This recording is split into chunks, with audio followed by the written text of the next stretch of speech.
आज आपण सायटिका म्हणजे काय, सायटिका कशामुळे होतो, त्याची काय लक्षणं येतात व होमिओपॅथिक उपचाराने सायटिका हा आजार कसा बरा केला जातो या विषयावर बोलणार आहोत. सर्वप्रथम आपला पाठीचा कणा म्हणजे बॅकबोनबद्दल थोडीशी माहिती घेऊया. आपला बॅकबोन हा एकूण 33 मणक्याचा बनलेला असतो. वरील 7 मणके हे मानेचे असतात, त्याखालील 12 मणके हे आपल्या छातीचे असतात, त्याखाली कमरेचे 5 मणके, त्याखाली सॅक्रमचे 5 मणके आणि सर्वात शेवटी 4 मणक्यांचं मिळून एक माकड बनलेलं असतं. हे एक स्प्रिंगसारखं स्ट्रक्चर असतं. 2 मणक्याच्या मध्ये एक गादी असते, त्याला डिस्क असे म्हणलं जातं. तर हा आपला पाठीचा कणा शरीर ताठ उभं राहण्यासाठी, वाकण्यासाठी व फिरण्यासाठी मदत करतं. या मणक्यांमधून स्पायनल कॉर्ड जाते, की जी मेंदूची संवेदना सर्व शरीरभर पोहोचवण्याचं काम करते. तर सायटिका म्हणजे काय? सायटिका म्हणजे आपल्या पाठीच्या मागे कमरेच्या खाली बटक्सपासून एका पायाकडे म्हणजे मांड्या, पोटऱ्या आणि टाचेपर्यंत तीव्र प्रचंड स्वरूपाच्या वेदना होतात. पायाला कळ लागते, पाय सुन्न पडल्यासारखा वाटतो किंवा पायाला मुंग्या देखील येतात, पाय अशक्त वाटतो, जड होतो, यालाच सायटिका असे म्हणतात. खरं तर सायटिक नर्व ही आपल्या शरीरातील सर्वात मोठी नर्व आणि त्याच नसेचं दुखणं म्हणजे सायटिका. तर या सायटिकाचे काय कारणं असतील बरं? पहिलं कारण म्हणजे स्लिप डिस्क किंवा हर्निएटेड डिस्क.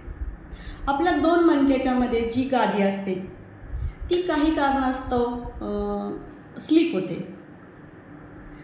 किंवा एका साईडने थोडी फुगलेली होते, त्यामुळे तेथील जाणारी नस जी आहे त्यावर दाब येतो व सायटिका होतो. दुसरं कारण म्हणजे स्टिनोसिस ऑफ स्पाईन. स्टिनोसिस म्हणजे तेथील जागा ही स्पेस कमी होणे, त्यामुळे नस दाबली जाते, त्यामुळे सायटिका होतो.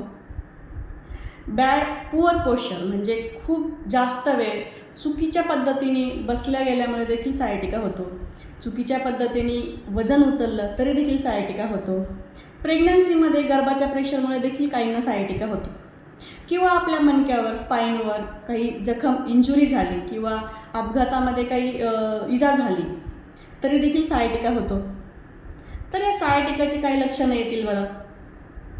आपल्या कमरेच्या मागच्या साईडला बटक्स एरियापासून एका पायाच्या मांडी, पोटऱ्या व पायापर्यंत, टाचेपर्यंत तीव्र वेदना होणे, तिथे कळ लागणे, पूर्ण पाय जड होणे, सुन्न पडणे, पायाला मुंग्या येणे, चालताना पाय लचकल्यासारखं वाटणे किंवा पाय असा जड होणे, लुळा पडल्यासारखे वाटणं, बाधित पाय अशक्त होणे, वीक होणे किंवा खूप जास्त वेळ बसल्यानंतर किंवा खूप जास्त वेळ उभं राहिल्यानंतर हा त्रास जर वाढत असेल तर ही सायटिकाची लक्षणं असतात.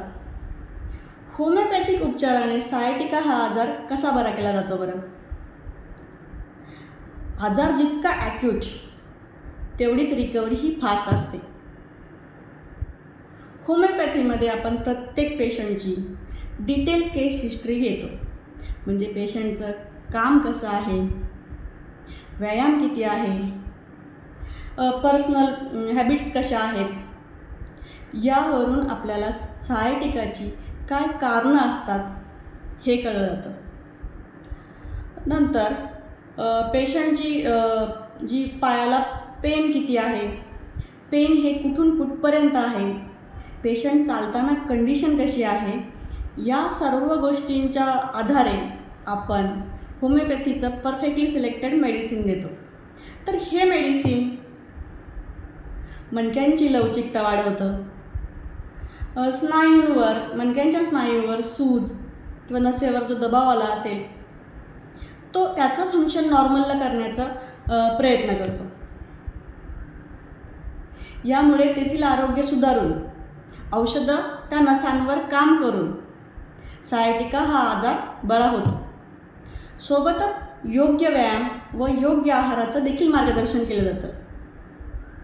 तर ड्युरेशन ऑफ ट्रीटमेंट हा तुमची कंडिशन किंवा सायटिकाची कंडिशन किती ॲक्यूट आहेत त्यावर अवलंबून असतं.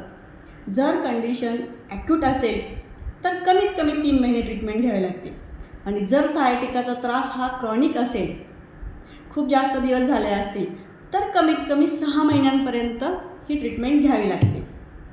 अशा पद्धतीने होमिओपॅथीने सायटिका हा आजार बरा केला जातो. माहिती आवडल्यास लाईक आणि शेअर करायला विसरू नका. थँक्यू.